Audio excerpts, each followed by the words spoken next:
Magpainit na rin ako ng tubig at ilagay ko na yung sibuyas, kamatis at lagyan ko na rin ng tanglad. Timplahan ko na rin ng asin at paminta at isunod ko na ilagay yung kalabasa. Takpan hanggang sa maluto lang din yung kalabasa. Pagkaluto ng kalabasa, ilagay ko na yung okra, talong at sitaw.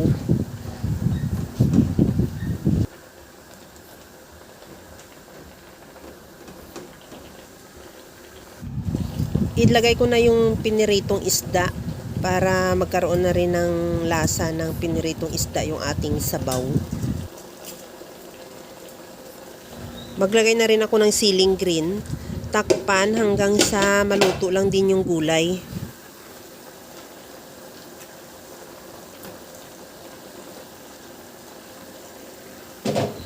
Tikman ko na rin kung okay na yung timpla ng sabaw.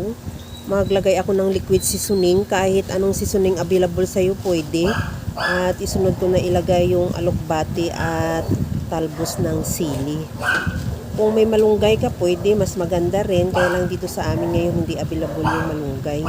Takpan ko ulit para maluto lang din yung alokbati at yung siling green.